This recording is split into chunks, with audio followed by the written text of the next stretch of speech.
having arranged the sponsorships. First of all, Rabbi and Mrs. Alan Kalinsky are sponsoring this evening's lecture, L'Zecher Nishmas Chava Ratzel Bas Shlomo, that is Mrs. Kalinsky's mother, whose yurtzeit is today, and also L'Zecher Nishmas, L'Zecher Nishmas Yosef Yitzchak Ben Dov Berish, her father, whose yurtzeit is coming up next month. I'd like also to mention that I'd like to devote the Torah this evening, L'Zecher Nishmas, my mother-in-law, my wife's mother, Janet Greer, whose yurtzeit is this evening. And now we have a wonderful simcha also, and that is that we are dedicating this year this evening in honor of the new daughter to Nati and Adina Livni. The baby's name is Batya Nechama, and members of the family are here this evening. We wish you a hearty mazel tov. A number of months ago, I had the privilege of introducing another famous personality in the Jewish world, Rabbi Nosson Sherman, who is the editor, the founder, more or less, of the Art Scroll series. And I told him that if I had to put on my hands, on the 10 fingers of my hands, the individuals in the English-speaking Torah world who had most affected my own personal growth, he would be one of them.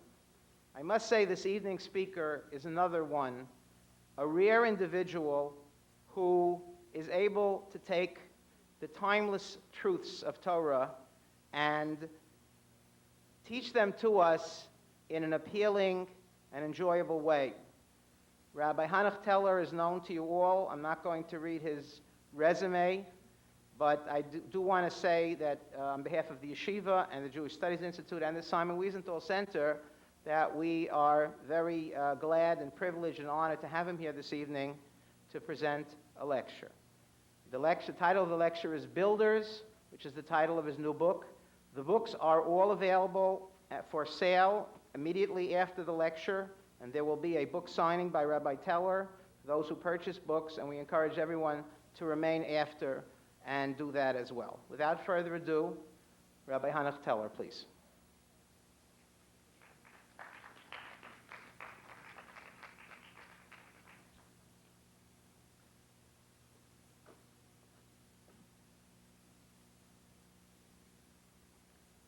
Thank you very much. After this introduction, I even want to hear what I have to say. I want to thank everyone for coming out here. I've just been in a few cities in the middle of my trip now.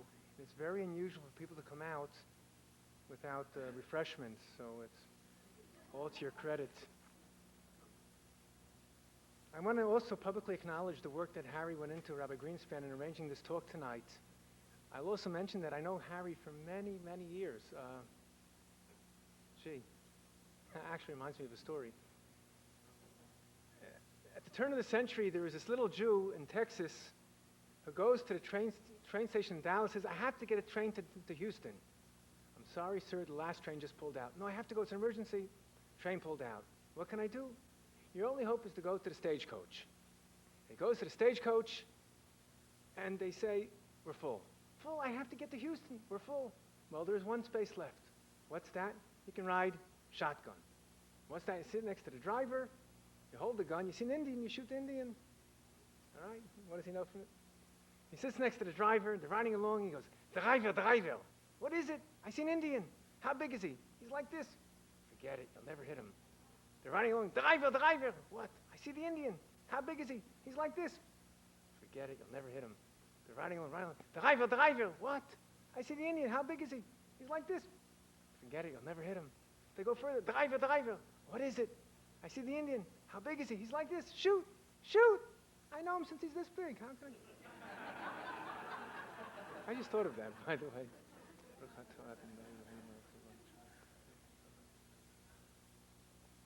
I also would like to thank all the sponsors for tonight's event. Our subject, and I was just told I have 1 hour to do it, usually takes me about 6 months, is the three people. Our talk tonight is about gratitude and appreciation. The three people I think most responsible for bringing us here tonight. not to belittle your parents or your educators. And they are Rabbi Aaron Kotler, the Panovich Rav, and Sarah Schneer. Aaron Kotler, as a young boy, indeed all his life, is an exceedingly brilliant young fellow. And there was a battle that was fought for his soul, a battle between the so-called Enlightenists, that I call the Endarkenists, and the Yeshiva rubric. And even his sister joined in the fray. She wrote a letter, Arala, leave the stale benches of Yeshiva and come to the enlightened world of the Enlightenment University. And this letter was intercepted by none other than the Alter von Slobodka, the master pedagogue, Rabbi Nosson Tzvi Finkel. There were three great schools of Musar, of ethical perfection. Slobodka was the most dominant because of the Alter, Rabbi Nosson Tzvi Finkel.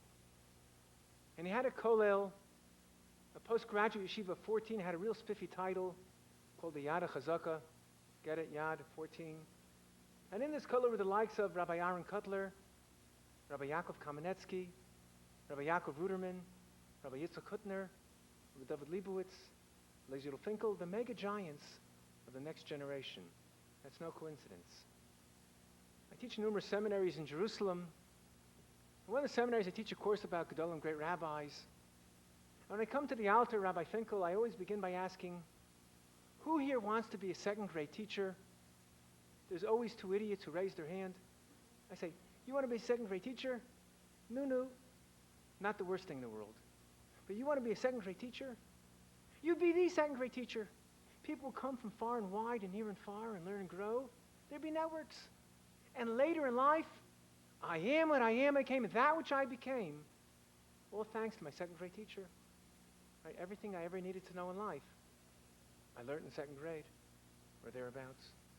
That was the greatness, building up those going in the right direction and puncturing, letting out the air of those going in the wrong direction. Simultaneously, there was another revolution in Musar. He was educating towards Gadlut Adam. You are so great and sublime, how could you sin? The counter-revolution was in the Vardik, a different school of Musar, which taught Shiflut Adam. You are scum. You are the gutter. How could you sin? And the Alter from the Vardik, his method was quite different. His students would engage in rigorous Musar exercises, rolling in the snow, going into a hardware store asking for a slice of cheese, going into a railroad station asking for cosmetics. And the humiliation they would suffer created a hard outer shell which made them oblivious to ridicule. What Israelis call orpil, elephant skin, that was oblivious to ridicule. And they weathered the Bolshevik Revolution. Now Slobodka taught, you are so great, so sublime, every act is significant. And this may sound very obvious, but they felt you have to have a nice suit of clothing, sleep in a bed, have a meal. Slobodka says all you need is trust in God. It may sound a bit strange for the year 2001, but there was but one Slobodka, and the Vardik spread across Europe like acne across the face. And there were 85 Navardic yeshivos. It was highly successful. Back to Slobodka. Aaron Kotler comes to the Alter, and what did he teach? Everything is significant. There's no small thing. The smallest thing can make the greatest impression. You never know, by your one small act, your gesture, you could change a world, certainly change a life. And I'll tell you that this idea of Slobodka was driven home to me exactly 6.5 years ago. And I'll tell you what happened. 6.5 years ago, where I live in Jerusalem, Erev Yom Kippur Eve is the most crowded day in the men mikveh, SRO, squeeze room only. And it's so crowded and squishy, and I can't be too graphic. And everyone in the mikveh was from my neighborhood, was very religious, devoutly religious, Hasidim, Yerushalmim. And there's one kid from across the street from the Or Sameach Yeshiva for beginners. How do I know he's from Or Sameach? Said on his t-shirt, Or Sameach Wrestling. I'm just joking. He had a ponytail and an earring. Clearly he was not a Chassid or Yerushalmi. And this kid felt justifiably very, very out of place in this mikveh. And it's extremely boisterous and noisy. Get Yontif, Get Yor, Shana Tova. And he's about to step into the pool. Now, I can't say this in the most delicate way because in a mikveh there's no way to conceal because everything is revealed. And he has his palms placed over his biceps. Very apparent to me and to others that he has a tattoo that is not appropriate for Yom Kippur Eve. I dare say not appropriate for Gans Yor Freilich, but certainly not Yom Kippur Eve. And the people in this mikveh are not especially subtle, about as subtle as heavy metal is subtle. And they're gawking and gaping at this poor kid who's highly embarrassed, about to step into the pool. And then he trips and slips and grabs the rail. And there's this roaring silence in the mikveh. Sphinx-like silence. Picture a forest after a tree is felled. Imagine the Mudville Stadium after Mighty Casey struck out. No one is moving. And this kid is so mortified as these lewd and gaudy tattoos are flying through the air. It was so boisterous and now not a sound can be heard. He dies 1,000 deaths, mortified. He turns alabaster. I see him cogitating he'll jump in. He'll never come out. And then an elderly neighbor of mine, this story happened 6.5 years ago. I can still hear the thwack, thwack, thwack as he walks across the moist marble floor, goes over to this kid more dead than alive and says to him, in his heavily Yiddish European accent in English, "Don't worry, young man. I also have a tattoo," pointing to the numbers going up his arm. In other words, you went through your Gehenna, and I went through my Gehenna. Let us begin Yom Kippur together. Kid came back to life. Spontaneously, everyone over wished him Gut Yor and Shana Tova. I saw how a small thing can do. I understood the whole Slobodka doctrine, for nothing is insignificant. The Alter takes little Aaron Cutler into Slobodka, this prestigious yeshiva 500, and he said it's worth cultivating the entire yeshiva for this little Aaron Cutler. But a gem like this can't be kept under wraps. His reputation spreads, and the famous Rosh Yeshiva of the Slutsk Yeshiva, Rabbi Isser Zalman Meltzer, hears about this young Aaron Cutler. He travels from Slutsk to Slobodka. That night, a draft arrangement is arranged between the engagement of Chana Pero Meltzer and Aaron Cutler. He then joins his father-in-law in his yeshiva as the next Rosh Yeshiva. This is what I call the theory of relativity, when his son-in-law becomes the next Rosh Yeshiva. And because of the Bolshevik Revolution, it's just not viable to keep the yeshiva there. And Rav Aaron Cutler has the idea of transferring the yeshiva over the border to Poland, to Kletsk.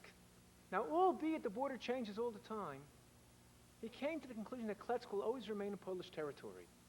And he deliberately wanted it close to the border, just 7 kilometers away, so that this way, if someone manages to escape to Poland, they can slip right into yeshiva, because you distance it hundreds of miles. After all the travail and travesty, who knows if there'll be yeshiva material by the time they ever make it to yeshiva. His father-in-law is not ready to leave because he's still the Rav of Slutsk. I can't abandon ship. He spends more time with the police interrogations than he does with the yeshiva of the community.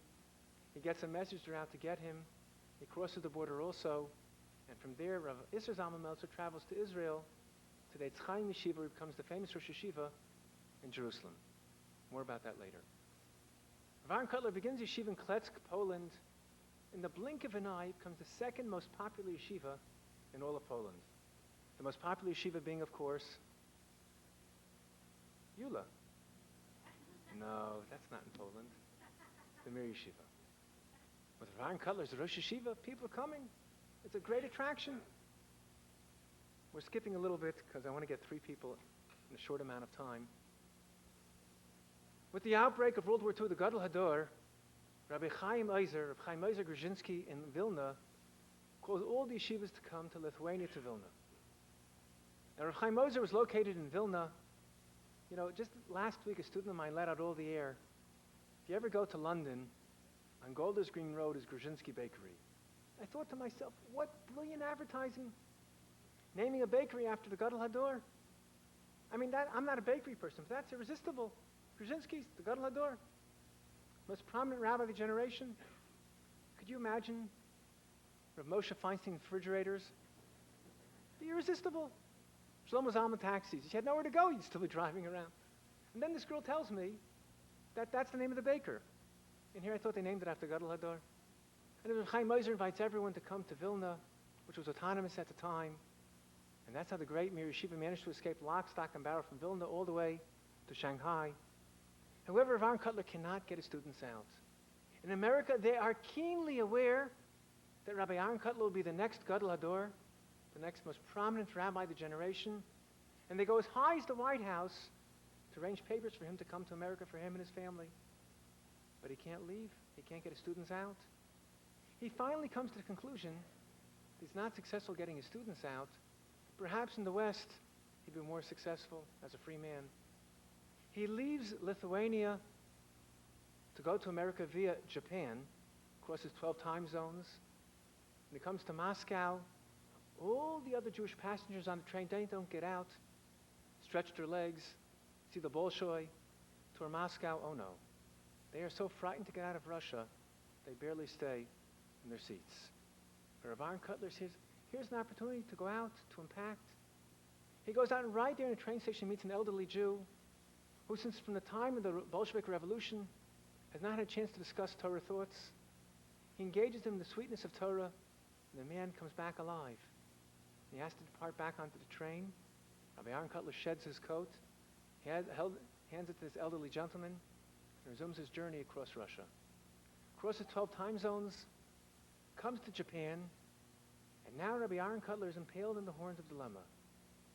For his father-in-law, Rav Isser Zalman Meltzer, says, Rav Aaron, you are the Gadol Hador, the most prominent rabbi of the generation. We need you to come to Jerusalem, help raise the level of scholarship in Jerusalem. According to the alleged story of Moshe Feinstein, is in America, he says America is a barren desert. It's a midbar, rabbinic terminology for a wasteland of Torah learning. We need you, Rav Aaron, to come and water the midbar, the desert of America, or to say it sharper. We need you, Rav Aaron, to come with your fire and water the midbar, the desert of America. What should Rav Aaron do? Should he go to his father-in-law in Jerusalem, or go to Rav Moshe in the desert of America? He couldn't ask the Gadol Hador because he was the Gadol Hador. According to the alleged story, he resorted to the Gerul Hagra Kabbalistic method of determining action. You can't just go home and do this. You take a Bible, Tanakh, you say several verses, no, you open up at random, 7 chapters, 7 verses, 7 letters, and what it falls upon is to give direction. I repeat one final time. What was Rav Aaron to do? Was he to go to his father-in-law in Jerusalem, or was he to travel to Rav Moshe in the midbar in the desert of America? The Gerul landed on the following verse. Vayedaber Hashem el Aharon, lech likrat Moshe hamidbara. And God said to Aaron, go to Moshe in the midbar. He came to America, as the Torah said, and here we are. Rav Aaron brought Torah to America. He arrives in America, in San Francisco, on Yom Tov, on Pesach. His first act on Yom Tov is to pick up the phone and call the embassies and the consulates to try and free his students. He's not successful. He concludes he'll be more successful as a free man over in New York. He travels eastern in Chol HaMoed. He arrives in Penn Station, and to be very honest with you, when Rabbi Kotler arrived in New York's Penn Station, but a handful of people were familiar with him. When he passed away 20 years later, there was barely a Jew in America who hadn't heard the name Aaron Kotler. Now you have a group of the most important rabbis of New York, and some important Balabatim lay leaders, Louis Septimus, Irving Bunim, Mike Tress. They're all very excited, the most important rabbi of the generation. And even though Rabbi Kotler was famous for having spoken in a very clipped Yiddish, very Lithuanian, because he was a genius in his speech unspooled, he made me seem speaking slowly. I didn't even say that well, but compared to me, I speak slowly. And they thought maybe in their honor, these lay leaders took off time for work, he'll say some very short, simple Devar Torah they could follow, and also engage in the boilerplate platitudes. Thank you so much. I can't thank you enough for taking off time from work. I can't thank you enough for what you did to save my family and myself. He comes out of the train, they're so excited, take a mini step closer. And Rabbi Kotler, whose eyes, like no one I ever saw, were just burning, a fire, smoldering. He goes out and he says, European Jewry is a fire. You must save them. Now. Now. Now. That's all he had to say. Later that evening, he called everyone who was there. What have you done since I spoke to you last? He called them again the next morning, and they conclude that they have no real other recourse but to do as the rabbi says. Just 2 weeks ago, I read the book by Yehuda Bauer, the head of Yad Vashem. This is a man who has no soft spot whatsoever for religious Jewry. And his book here has a scathing attack on American Jewry who did nothing to save their brethren in Europe during the war. His only kind word, and it's obviously very much against his nature, is Rabbi Aaron Kotler, who says devoted every waking moment to saving European Jewry. Rabbi Aaron Kotler breathed new life into the Vat Hatzalah, not to be confused with the ambulance corps. And this, of course, is a very controversial thing to say in Los Angeles, but I'll say it because it's my conviction, my understanding of history. There was a leader of American Jewry at the time. His name is Rabbi Stephen S. Wise, whom we used to call Hagoy Hagadol Hazeh. And Rabbi Wise was a confidant of FDR, cushy with Eleanor, members of the cabinet, and he used all his prestige and all his power to do close to nothing. And when the Jews said, "What are you doing on behalf of Jewry?" he said, "We're engaging quiet diplomacy." That was a euphemism for barely raising a finger. Rabbi Kotler breathed air into the Vat Hatzalah, Rabbi Lazer Silver, Rabbi Ram Kalmanovich, Rabbi Aaron Kotler. And these rabbis with pathetic funds would do what they could to save European Jewry. And there was a rub here. And the rub was, there was a way of saving the Jews in Europe. And that was how? Through money. But the money ended up in the hands of the Nazis. And that's a gross violation of American law. After Pearl Harbor, America entered the war. The Nazis are the enemy. And that's trading with the enemy. That's a violation. That's a felony.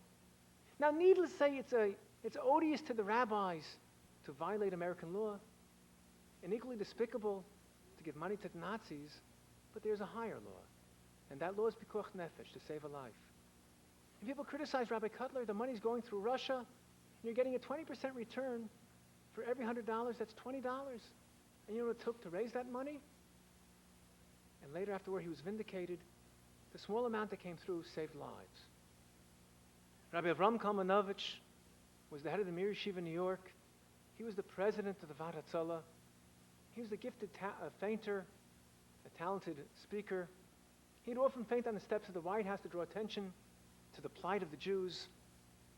His grandson told me a story because in those crazy times, he was a very unpopular individual because whoever he would meet, they'd walk away impoverished because with pennies you could save lives. 60 cents a head. $2, save a family. His grandson told me there was a function going on in Shul in Brooklyn. He walks by the synagogue, he sees a function going on. He tries to get in, but they locked the door and latched the windows, but they weren't quick enough. He comes inside, said, "Rabbi, we don't want you to speak." He said, "I'm not going to speak. All I want is to say one word. One word, one word, one word." Now, on the one hand, they really didn't trust him, but he was an honorable individual, a Rosh Yeshiva. One word, even he, the great speaker, what could he say with one word? He gets up to the podium, and he goes, "I," and he faints, and they call out in Yiddish, "Bring Wasser, bring water." So he lifts an eye, he says, "Wasser, bring me, bring Geld." Don't bring money, bring money. Don't bring water, bring money. And he manages with his one word to make an appeal.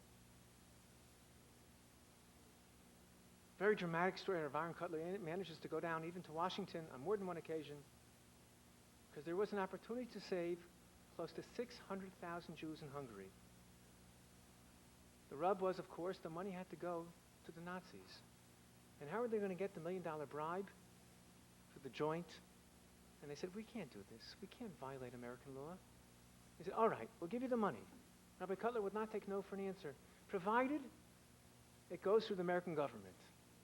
How in the world would the American government give the money to the Nazis? Rabbi Aaron Kotler cannot be dissuaded. He travels to Washington to see none other than the president himself.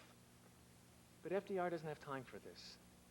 He's referred to the Secretary of the Treasury, the hyper-assimilated Henry Morgenthau Jr. They go to meet Henry Morgenthau, whose whole agenda was not to have so much to do with these kind of rabbis. And he says, "It's impossible. Just give money to the Nazis, forget it." Rabbi Kotler tells his translator, Irving Bunim, "Tell the secretary that you are worthless and your position is meaningless. Indeed, all of Washington has no meaning unless you can raise the money to save the lives in Europe." there's just no way that Irving Bunim is going to tell the Secretary of the Treasury in the White House that he's worthless, Washington is meaningless, his position has no value. So he gives a very rough, mild, milquetoast translation.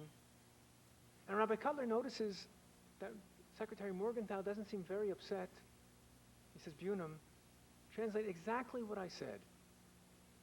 Mr. Bunim examines his shoelaces, sees his socks are pulled up, and other sartorial matters. And he says, Mr. Secretary, the rabbi claims that you are worthless, and your position has no meaning. Indeed, all of Washington is of no value because you will not save lives in Europe. Henry Morgenthau Jr. places his head down on the table, what seemed to be an eternity. He raises his head, his eyes are swimming, and he said, translate to the rabbi that I've not forgotten that I'm a Jew. And I don't care about my position. I'll do all that I can to save those Jews in Europe. In the end, the plan was scuttled because of American Jewry. But the secretary, this was his great moment, to save those Jews in Europe. He does all that he can to save European Jewry. And then it's like a fish out of water. The next priority is to create a Torah infrastructure. Rabbi Aaron Cutler comes to the conclusion that in New York, with the hustle and bustle, it won't be successful. He goes to Lakewood, New Jersey, rents 2 homes, and the Lakewood Yeshiva is in business. People said, we'll be willing to support the yeshiva provided you become the Rosh Yeshiva, you deal with the students, we'll raise the funds. Rabbi Aaron Cutler effectively shoots himself in the foot because he is not willing to lock himself into the Lakewood Beis Medrash and forget about all the other yeshivot. Now, if you go to one person for money for your yeshiva, and then you come back the next day for a different yeshiva, and then the next day for a different yeshiva, and then for a worthy cause in Israel, and then for Jews in England, you're never getting money for your yeshiva. But he felt we're all rooting for the same team. We're all one body. And he wouldn't make that distinction. No one ever did the way he did it. He would just give away everything he had for all of Jewry, always assuming that responsibility. Now his father, Rav Yisroel Zalman Meltzer, is in Jerusalem in the Eitz Chaim Yeshiva, an extremely saintly individual, an angel. And I'll prove it to you. I sometimes wonder the pedagogic value of the story, but because it's about 80 million light years away from me, maybe about 1 from you. But it's an idea of what kind of people these were. He was the Rosh Yeshiva in Eitz Chaim Yeshiva, and the highlight of the year for the boys in Eitz Chaim, once a year they would go to the Rosh Yeshiva, Rav Yisroel Zalman Meltzer, and he would he would test them in learning. These are 4th graders, and before the test they would learn and learn and learn and learn and learn, back and forth and back and forth. They knew it inside and outside, and they would put on their Yom Tov finery, scrub their faces, and then come to the test. And there they are with their Rebbe, with their teacher in Rav Yisroel Zalman's house. He's testing all the boys. In the middle of all this, he hears a yelp from the kitchen. He jumps up. He goes inside. And he comes out 5 minutes later with his Rebbe and his wife. He excuses himself. And they walk out, puts on his coat, and they come back 40 minutes later. Comes back inside. He continues exactly where he left off in the middle of the question. Gives all the boys a knip. Wishes them well, success, great Talmidei Chacham, big scholars. And the Rebbe of the boys cannot contain himself, said, Rebbe, I'm shulching me to Rosh Yeshiva. You should only excuse me. But what in the world, why did you have to leave in the middle? And he related. Get this, his wife is cooking in the kitchen, and the milk boiled over the pot. Why would God send such an obvious sign, such a severe punishment? What could she have done wrong? Such an obvious punishment from God, the milk would boil over, just like you would think if the milk boils over. She called her husband, why is God sending such a direct sign? He thinks about it perhaps. The milkman, aside from paying them every morning, he's also a very poor individual. And every morning they give him a little charity aside from paying for the milk. That morning they didn't see him. Maybe he's upset he didn't get his charity. They go outside to find the milkman. Tell us, are you upset you didn't get any charity this morning? I guess so. He gives him some pennies, and now he can resume his life. They can both resume their lives. God sent a clear message. They understood it, and now they can resume. These are angels. They understand why God's sending a message. one other incident about him. You know, the reason that rabbis and pastors stop giving fire and brimstone sermons is because you want to castigate one person in the audience. You give a whole fire and brimstone talk, and then the person you were intending goes over and says, Rabbi, good talk. They really needed to hear it. So they stop doing it. But the great people, I'll come to this soon, they understand you're talking to me, not to other people. Rabbi Yisroel Zalman Meltzer was the Rosh Yeshiva Eitz Chaim Yeshiva. His mashgiach, the second important rabbi in that yeshiva, was a very famous individual, a name most of you know, Rabbi Aryeh Levin. There's a book translated in English, a tzaddik in our time. Even if you have a television corroded head and you need a commercial every 8 minutes, this book is easy. It's just one vignette after another vignette after another vignette. So one day someone approached Rabbi Aryeh Levin, who lived in the same neighborhood of Yisroel Zalman. They prayed in the same shul. And he told him that a man is not living well with his wife. As soon as Rabbi Aryeh Levin heard this, he gets up in shul and he says, you have to honor your wives. Give them more respect than you give yourself. Be courteous and polite. Show them respect. He goes into a whole long litany. As soon as he finishes, Rabbi Yisroel Zalman jumps up. I know you're referring to me, and I'm pledged in front of everyone I'll be a much better husband. No, I did not mean the Rosh Yeshiva. I know you meant me, and I'm saying in front of everyone I'll be a better husband. No, I did not mean. You just don't want to shame me, but I know I'm guilty as charged, and I'm going to be better. No, I did not mean the Rosh Yeshiva. I know you meant me. These are the great people talking to me. Rabbi Zalman was not feeling well. He tells his son-in-law, I want you to take over my yeshiva. Now, I'm going to make a generalization about Rosh Yeshivas. It's a generalization which we're not supposed to do, but I think it's true. All Rosh Yeshivas are clever, highly intelligent, learned, erudite, scholarly, very generous with their time, and overburdened in raising funds. There's not one Rosh Yeshiva can manage raising money for his own yeshiva, let alone for all of American yeshivos, let alone world Jewry, let alone run the operations in Israel. And now his father-in-law tells him, I want you to take over my yeshiva in Jerusalem. He feels he cannot refuse. So he takes over that yeshiva as well. Once a year he'd come to Israel to assume his Rosh Yeshivadom. And on one of these trips, a student is being wed. And the wedding takes place in Mei Sharim. Now Mei Sharim is a neighborhood. We all know Mei Sharim. There's Unsdorf, Mattersdorf, Baka, Talpiot, Beit Vegan, Mei Sharim.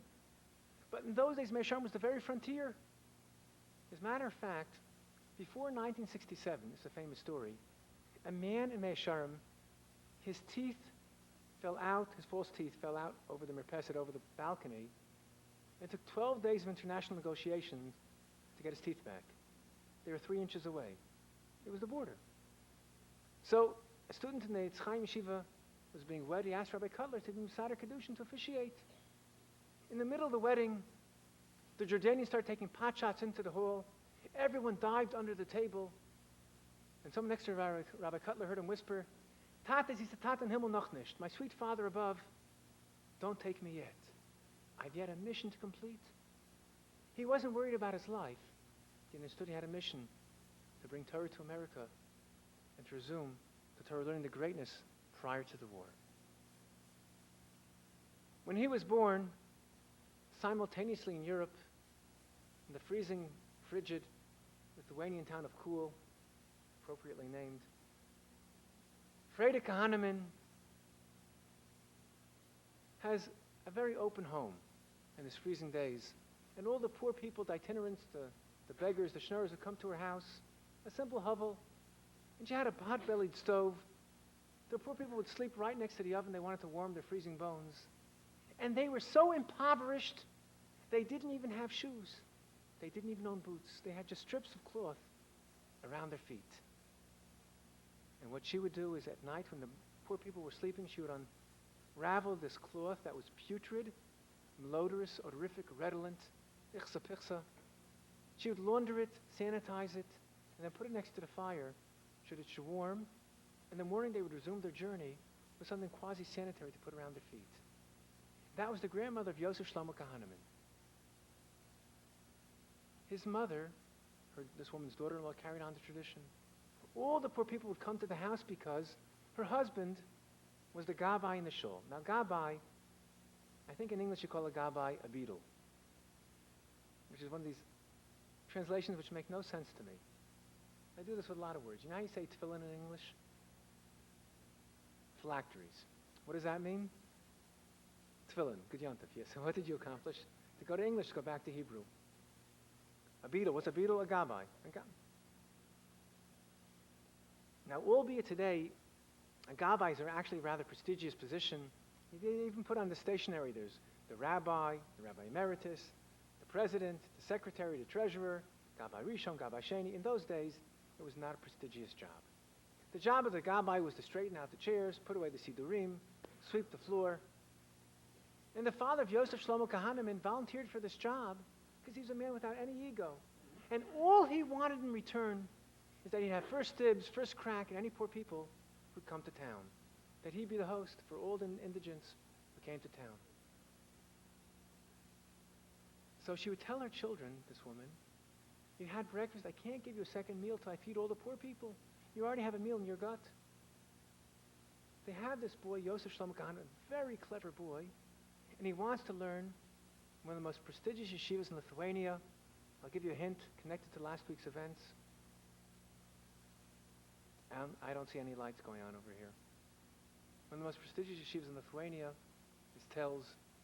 The great Telzer Rosh Yeshiva passed away last week, Rav Gifter. But he's a little boy. That would be tantamount to a second grader saying, I want to go to calculus class in university. They wouldn't let him in. He's a little boy. Very clever, but a little boy. Then one of the prestigious Rosh Yeshivas from Telz, Rav Shimon Shkup, was vacationing in that area. It was standard operating procedure. Whenever Rosh Yeshiva, whenever a dean would vacation, he didn't go with swimming tubes or with skis. He'd go with the students and they'd continue learning. Remember the Rav, Rabbi Soloveitchik, he'd vacation in Nantucket, and all the students would go for the summer and learn by the Rav. Rabbi Chaim Shmulevitz, the sainted Rosh Yeshiva, the Mir Yeshiva, he felt the bane of a yeshiva student is interruption. You have to learn and learn and learn without interruption. And he was opposed to intercession, to Bein Hazmanim. It creates an interruption. And he had a very good proof for this. You all know the story that Rabbi Akiva came to visit his wife Rachel. He returns after 12 years of study, and he overhears her say, as far as I'm concerned, my husband, everyone's chiding her, your husband abandons you.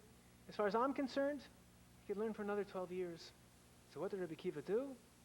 Went back to learn. Asked Rabbi Chaim Shmulevitz, he's already there. Why doesn't he come in for an oranjada, for chocolate, for coffee, something? Said Rabbi Chaim Shmulevitz that in learning, arithmetic doesn't work. 12 and 12 does not equal 24. He became the great Rabbi Akiva because he had 24 years of uninterrupted learning. This, of course, is a message. If you send your children to learn in Israel, let them learn for a year. Don't bring them back. Don't bring them back every few months. Let them learn. So Chaim Shmulevitz, who felt that you can never interrupt yeshiva, what about him? What did he do for intercession? He felt you should never have. How do you know for him it was Bein Hazmanim? And the answer is he kept the same schedule, but for the vacation, he wore slippers. So Rav Shimon Shkup is vacationing in the area. Little Yosef Shlomo Kahaneman goes over to him and he says, Rebbe, I want to attend your class on Shabbos. What for? Because I want to attend, but you'll never understand it. I still want to. Not only do I want to attend, I'll prove to you that I do understand it. I do understand it, and I'll prove to you after Shabbos. Kid, you want to come? Come. After Shabbos, he goes to Shimon Shkup and he says, I understood the shiur. He said, that's funny. You know, Lithuanians don't have a sense of humor. I said, but kid, that's funny. No, but I'll tell you what you said. I said, that's funny. No, let me tell you. He relates the entire class verbatim. With the depths of simplicity, he understood everything. And then he had his own novelate to the interpretations that were said. I said, kid, you're amazing. I said, can I come to Telz? But you're a kid. But I want to come. But you're a kid. But I want to come. Okay. Kid, you can come. A few days later, they got a letter at the home of the Kahaneman home, admittance to Telz. Said it was the happiest day of his life. He went around with the letter. I'm in. He goes to Telz, and then he feels he needs more Musar. Musar development. We spoke earlier about Navardik. He travels to Navardik, and to be very honest with you, this young Yosef Shlomo Kahaneman, he loves every Jew. He loves everyone. He's a philanthrope, and he's very intrigued, tempted, flirting with the communist revolution. All this talk about egalitarian Narishkeit and loving everyone, workman's paradise, supreme bliss, that appeals to him. And he wants to get involved in the communist revolution. And they think in the Vardak, where can they send him to get these ideas out of the head? Who would be a person who would be so righteous, pious, and devout, so saintly, that his very impression would get all these ideas out of the head? There was one person. I bet you all know who that is. And that was, of course, never say of course unless the audience knows the answer. That was the Chafetz Chaim, the saint of all saints. He goes to the house of the Chafetz Chaim. He's waiting in the corridor. Indeed, the whole house is one corridor. I interviewed the daughter of the Chafetz Chaim, alav shalom. She described from her father's house, it was just a dirt floor, a rickety table, a broken down bench. That's all there was. Indeed, after World War I, a reporter for the Herald Tribune was instructed to write a dispatch about the major religions of Europe. Needless to say, a major religion was major religion was Judaism. I'm sorry. Start again. She was assigned to write about the major religions of Poland. A major religion was Judaism. 39.7% of Warsaw was Jewish. 4 out of every 10 people in Warsaw were Jewish. And wherever she goes, they tell her, if you want to know about Jews, you have to see the Chafetz Chaim. Now she assumed this great rabbi must live in one of the great urban centers, Warsaw, Lublin, Krakow, Lodz. But he lived in a teeny little town called Radin. Radin? I never heard of Radin, and she wasn't the only one. She went into the train station. I want to go to Radin. They never heard of Radin. They take out the maps, and it's a whistle stop somewhere between Minsk, Pinsk, and Schnitzelberg. There's Radin. It's a whistle stop. And on the way there, they blow it. Meaning they don't blow it, they blew it. They didn't blow it, they blew it. They blew it, they didn't blow it. They didn't blow it, they blew it. They missed a stop. On the way back, they blew it, they didn't blow it, they blew it. This time, they didn't blow it, they blew it. They blew the whistle, and she gets off. And she had imagined Radin must be this very bucolic, lyrical, picturesque, scenic, panoramic, wonderful city. This impoverished, to say about where the Chafetz Chaim lived, godforsaken, sounds absurd, but it was so in the middle of nowhere, nothing, impoverished. She asked where the Chafetz Chaim lived. Everyone knew. The Jews, the non-Jews, the chickens, everyone knew where the Chafetz Chaim lived. And he lived what we call in America, I'm telling you in America what we call it, the other side of the tracks, the most impoverished place in all of Radin. She goes down to this most niggardly tenement, undergrade. She goes from behind. She looks through the window, and there she sees this man in his 80s. That's an old age for those days. But as the Chafetz Chaim taught me, Chafetz Chaim, who's the man who desires life? He who guards his tongue from speaking evil. He lived to a very old age. She goes inside, from the outside, she looks through the window, and sees this elderly gentleman with piercing blue eyes poring over a blot Gemara on a rickety table, a broken down bench. She's overwhelmed from his sanctity and said, I've seen the Jewish God, overwhelmed by his holiness. And the house was just a corridor. Indeed, a man came from America. He achieved fame in his own time. And a person came from all the way from America to see the Chafetz Chaim. And he came to Radin. And he comes in this bare home without any furnishing. He says, where are all the furnishings? The Chafetz Chaim quoted that mission in Pirkei Avot. This world is but a corridor to the world to come. You don't decorate the corridor. You decorate the living room. Then the Chafetz Chaim asked him, where are all your furnishings? I'm staying in the hotel. I'm just a guest passing through. Said the Chafetz Chaim, so am I. So am I. So here's Yosef Shlomo Kahaneman in the courtroom, in the anteroom, in the hallway of the hallway, waiting for the Chafetz Chaim. He hears this deep shriek from the very depths of the soul. He's frightened. And the Rebbetzin comes out and says, don't worry, little boy. In a town nearby, a woman is in childbirth. It's not going well. And her husband came and asked my husband to pray on her behalf. And when he heard this shriek for a woman he never saw, such concern for a fellow Jew, he said, I'm never going to leave here. And at once, all these ideas of communism left his head. He begins to learn the Chafetz Chaim Yeshiva with the Chafetz Chaim's Talmud Muvak primary disciple, Rabbi Elchanan Wasserman. That name should be familiar to you. Yes? father, first of all, the most important Rosh Yeshiva murdered by the Nazis, may their names be forever eradicated. His son, Rabbi Simcha Wasserman, came to Los Angeles. Here again, not to say, everyone, I'm on record, I love Los Angeles. And not Khalil to sound pejorative or deprecatory, but in the late 1950s and early 60s, there were several educators that were weary to come to Los Angeles. They were of the opinion, perhaps, that it's a tad too decadent, and they were afraid for their children's education. Rabbi Simcha Wasserman and his Rebbetzin tragically had no children, so he said, now I'll go to Los Angeles, and he had a very profound impact on Los Angeles Jewry. He learns B'chavrusa with Rabbi Chana Wasserman, and the Chafetz Chaim understands that this young fellow is destined for greatness. He grooms him. And when you have a gem like this in yeshiva, the word goes out just like it did for Varon Cutler. Reb Leib Vilkamir, meaning from the town of Vilkamir, Reb Leib Reuben, comes, hears about this gem. So he asks the Chafetz Chaim, tell me, who's the best, this is an alleged story, who's the best boy in your yeshiva? What does every Rosh Yeshiva always say? They're all the best. But who's like your son? What does the Rosh Yeshiva say? Right, you're all like Rosh Yeshivas. They're all like my son. But who's the one who's like your only son, your Ben Yochid? They're all like my only son. This conversation takes place all the time. It's a very worthless conversation, but it always goes on. I'll tell you what I suggest, according to the alleged story. Go into Beis Medrash, go into the study hall, deliver a lecture, and then afterwards ask a perplexing question. Whoever he answers, you'll know he's the best, and that's what he does. He delivers a lecture, and then he asks a question, and no one can answer. No. He's now off to the next yeshiva, gets into the wagon, and the fellow's running out and said, Rebbe, gefrekte shirt, you asked a hard question. What's the answer? That's my son-in-law. He doesn't know the answer, but he's concerned about it. He cares about it. That's my son-in-law. That was the Panovich Rav. Well, that's an anachronism. That's Yosef Shlomo Kahaneman. He gets married, he goes to Vidge, and the Chafetz Chaim said, wherever you go, you must make sure there's a yeshiva, for we all know no matter where you live, no matter how great the rabbi is, no matter how wonderful the community, if there's a yeshiva, it's all that greater, a Torah atmosphere. But here he innovates. He goes to towns where there isn't a yeshiva, but he establishes a yeshiva. From Vidge to Kol Tianan. And then he goes to see the Gadol Dor of Chaim Moser Grzinski in Vilna.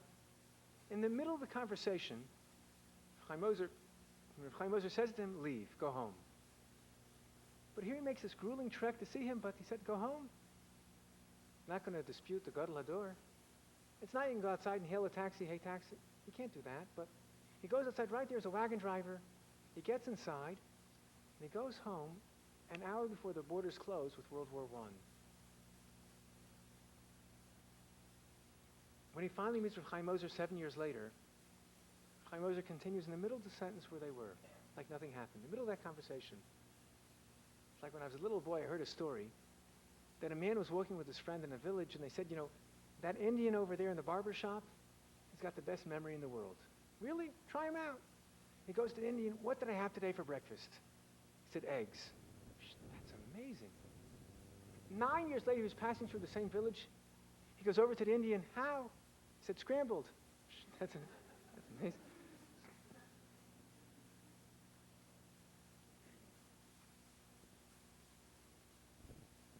He comes home from Vilna. There are 4 invitations in the mailbox. I know it's getting late. We have to really telescopically condense.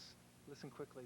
He comes home, 4 invitations. First is to go to Dvinsk, to take over from the great Or Sameach. The great Or Sameach, Rameir Simcha Midvinsk, was the Rav in Dvinsk, in Riga, and pardon me, not in Riga, in Latvia. Let me just tell you 1 or 2 stories about the Or Sameach, but I'm only going to tell you story 1. You have to get it the first time. In Latgale, a town not far from Dvinsk, the Or Sameach was so great, not just in learning, but in all matters, even in advice. People would come from far and wide to get his advice. I read in the book of Isser Harel. Isser Harel was the first head of the Mossad, the Israeli Secret Service, and he came from Dvinsk. Isser Harel writes in his book that there was a flood in Dvinsk, and they were sure that the river would overflow the entire village. He writes, he saw the Chafetz Chaim go down to the river, he saw the Or Sameach go down to the river, go like this, and the water receded. You see that? The head of the Secret Service let out the secret. Dor Samech was the greatest of the great. So in the town of Latgale, the church girl, she was the peasant who did the errands for the church, the gopher. She became pregnant, and they accused the son of the Makolet man, the son of the Jewish son of the Jewish boy, the son of the grocery store owner, of having done it. Of course, it wasn't true, but it was already a foregone conclusion. They accused the son of the grocery store. They ran to Dor Samech, what shall we do? Dor Samech said, you must get up in court and announce the following. I take full responsibility for what I've done, and I have every intention of raising a child as a proper Jew with a correct Jewish education. It made no sense. But this is what Dor Samech said. Came the court case. The entire town of Latgale has gathered in the courtroom. The smell of beer is redolent. Everyone's inebriated. They're waiting for the gavel to come down guilty. It's a foregone conclusion. To find him guilty, and Jewish blood will spill like rivers. The boy gets up and says, like Dor Samech told him, I take full responsibility for what I've done, and I have every intention of raising the child as a proper Jew with the correct Jewish education. At which point this church girl goes, oh no! How can I allow such holy seed to be raised as a Jew? At which point the priest's face turns crimson red, and at once everyone realizes who in fact had done it. Who but Dor Samech? Two people had a dispute over a plot of land, very agitated dispute. They came to Dor Samech to adjudicate the dispute. He's already an elderly man, walking with a stecken, with a walking stick. And he heard how rabid and vitriolic they were. He said, I can't adjudicate this dispute till I actually see the plot of land. He's walking with his walking stick. They come to the actual plot of land. One fellow says, this Ivan conniving crook stole it from me, and this nefarious, pernicious, perfidious, Machiavellian, diabolic, sinister, iniquitous crook stole it from me. This mamzer, son of a mamzer, stole it from back and forth. Dor Samech takes his walking stick, inserts it into the ground, and he says in Yiddish, land, land, this one says you're mine, and this one says you're mine. Little do they realize that in a little while both of them will belong to you. And with that note of sobriety, they both made up. So the first invitation is to go to Dvinsk to take over after Dor Samech. Next invitation is to go to Frankfurt, take over the position of Rabbi Shamshafal Hirsch, the father of Neo-Orthodoxy. Next invitation is to go to Berlin, take over Rabbi Zriel Hildesheimer, the Berlin Seminary. And the fourth invitation is to go to Palestine, to the city with the greatest Jewish population, being, of course, Tel Aviv. He declines all four offers and goes instead to a teeny little village no one ever heard of called Panovich. He goes to Panovich. There was nothing. In the blink of an eye, he creates elementary school, a preschool, a yeshiva katana, a yeshiva gedola, a kollel, an orphanage. He opens a hospital. 1,000 children are enrolled in this teeny village in the schools that he created. They used to quip in Panovich, it doesn't pay to pave the road because they'll build another school and you have to tear it up again. They called it a Malchus from Kinder, an empire from children. And he created such an incredible love of learning that in Panovich, even the Balabatim, the lay leaders, the workers, they also wanted to learn. But when did they have time? Except for Friday night. And Friday night in Panovich was like a yeshiva on Shavuos night. You couldn't find a seat. And at 12 o'clock midnight, that's when the classes began. And the elderly men, they wanted to attend the classes, but the streets were sheets of ice in the winter. Dark, for Tunkelfinster, perilous sheets of ice, hazardous. What could they do? They wanted to attend the classes, which began at midnight. What could they do? They crawled on all four, on hands and knees. That was the love of learning he created in Panovich.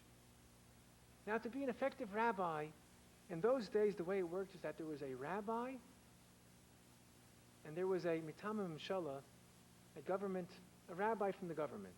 He was a stooge, an apostate, who just informed on the government. Now, the reason that the real rabbi, the Yoreh Shamayim, the learned scholar, the erudite one, could not be the government appointee was because they didn't speak the language. So the Panovich Rav said, I don't want to have someone undercut my authority. So he wants to learn Lithuanian. He goes on vacation for 2 weeks, takes a book, Lithuanian, comes back and speaks the language. He said, that's amazing. He said, it's nothing. I'm learning Torah all my life. I still don't know it. He becomes a member of the the Lithuanian parliament because he speaks the language, and the president loved him. Whenever there was a public function, it always was kosher. He loved to hear the Panovich Rav speak. I know it's very late, folks. Bear with me just 7 more minutes, and we'll tie it all together. Because of his government position, with all the refugees coming into Lithuania in World War II, the president says, I need you to go to America and convince the Americans to take all these Jews. Like many people in Europe, they actually thought, they listened to the Nazis, that the Jews control America. They control Hollywood and the press and the media and the radio. And the real insiders knew. What was the genuine name of the President of the United States? Franklin Delano Roosevelt. They really believe this. In a very bizarre way, the Panovich Rav is told to go to America via Palestine. He arrives in Israel. He comes to Bnei Brak, which is just sand dunes, desolate. He sees a hill nestled in Zichron Meir. He said, here will be a yeshiva, and here will be a kollel, and here'll be an orphanage. And they said, you're dreaming. He said, Nebuch, Nebuch, Nebuch. He's demented. In Lithuania, he lost his wife, his children, his yeshiva, 1,000 students, all murdered. He lost his essay on the entire Talmud, 6 cartons. Nebuch, Nebuch, he's demented. He said, you're dreaming. He said, yes, I'm dreaming, but my eyes are open. And that great visionary built. He built and he built in the middle of the war. And as you know, to build yeshivas, requires money. A gifted fund solicitor. One of his trips to America, a woman, a smart aleck, said, I like the idea of providing for orphans, but I don't go for this religious business. I'll give you money for the school, provided no one enter with yarmulke or tzitzis. He said, fair enough. He took her money, and with that money opened up the first Beis Yaakov, the first girls' school in Bnei Brak. On another trip, he went to a doctor, a very famous doctor with very deep pockets, not a religious man, but he came from a religious family. He goes into the doctor's home, and he sees on the wall a painting of the doctor's grandfather, Jew with a long beard, payas coming down. And the Panovich Rav said, wow, what I wouldn't give to have this painting adorn the library in Panovich. The doctor is very impressed. Do you really mean it? Oh. What I wouldn't give to have this painting grace the library in Panovich. The doctor is highly impressed. Do you really, really mean it? Of course I mean it. What I wouldn't give. And the doctor realized Panovich is not a fly-by-night yeshiva. It's the Oxford, it's the Cambridge, it's the Stanford, it's the Duke. Do you really mean it? What I wouldn't give. He said, tell me, Rabbi, how much of a library do you have?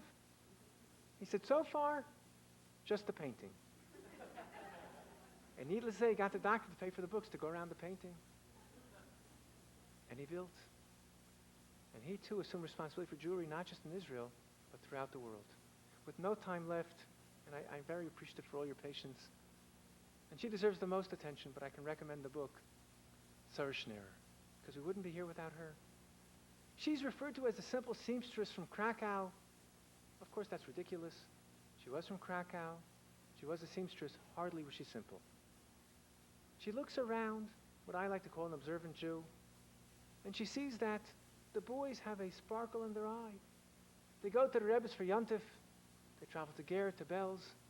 There's a sparkle in their eye. They're intrigued about religion. But the girls, they don't go anywhere. They attend Polish public school. They're enthralled by Polish novels. And the fathers go away with the sons. They go to synagogue on Shabbos, dragged by the mothers, the last place they want to be. They're dying to get out of there. And they run away with their boyfriends to the big cities, and they never return. Everyone sees the problem, but someone has to act. And it's Sarah Schneer. With many other refugees, she travels to Vienna during World War I. She attends a shul. She attends the first Shabbos in Vienna, Shabbos Chanukah. The rabbi gets up and speaks about Yehudis, the heroine of Chanukah, willing to take upon herself challenges. And the rabbi says, every woman can be Yehudis today. And as all great people, this woman says, Sarah Schneer, he's talking to me. He's also talking to the girls of Krakow. I must take back this message. She goes back to her seamstress shop to get people to come in. She makes an advertisement, cheap dresses. And everyone's coming in. She says, think how times have changed. To tempt the girls, she holds up this ribbon, says to all the girls in the shop, who would like this ribbon to tie your hair? The girls' eyes turn as wide as saucers. Wow, a ribbon for my hair. Imagine what that would do today. Wow. Who can answer my question will get the ribbon. Who was Yehudis? No one knows. Finally, one mother says, the girls don't know, the mothers don't know. Ask us about the apostles. Ask us Christological knowledge. That we know. We go to school. But you have to ask the boys about Jewish heroes. Okay, she said. Sarah Schneer announced that I'm going to make a party in my seamstress shop on the first night of Hanukkah. There'll be latkes and other goodies. Come that night. A lot of latkes. That night, 25 girls and their mothers come to the party, and she tells the history of Hanukkah. They're agog, a Twitter, gaping jaw. Wow, this woman's a genius. What a raconteur. I said, you want to hear more? Yes. Come tomorrow. Come the next day. And then she starts the school in the afternoon. It goes from 20 to 25 to 60 to 80. Then it becomes a full day school to 100, 110. She has 350 girls in her school. And this is an uphill battle. This is the heart of Galicia. We're talking about Gerer Hasidim, Belzer Hasidim, where the sexes are so separate.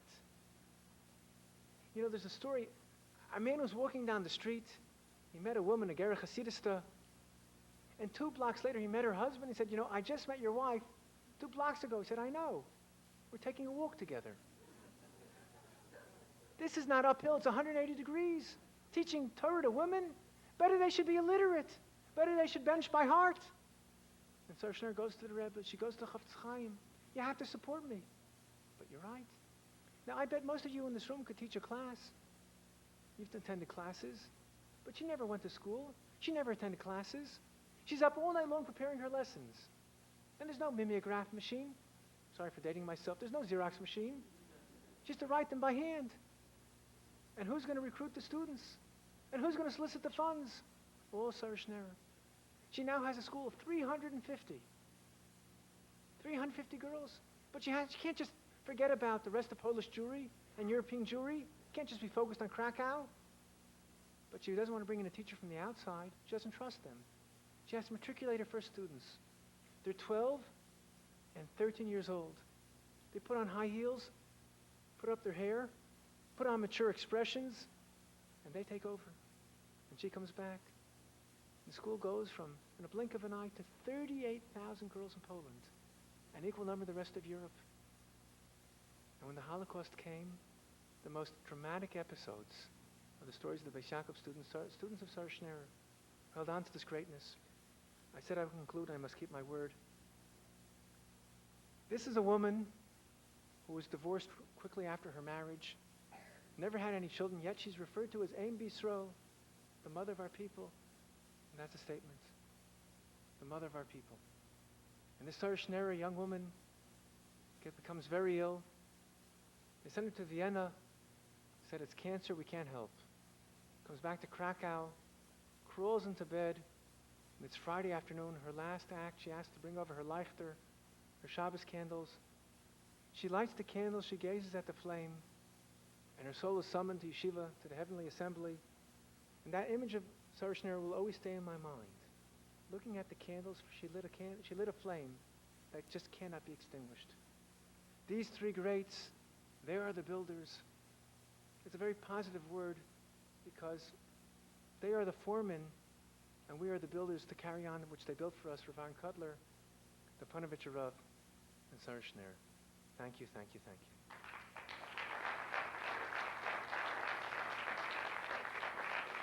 Okay.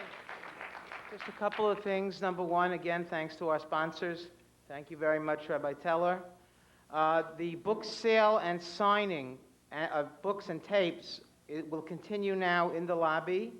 And after about 48 hours, there will be video and audio tapes of this evening available through the yeshiva office.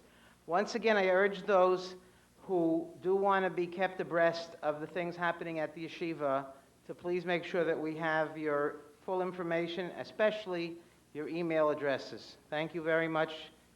Have a good evening.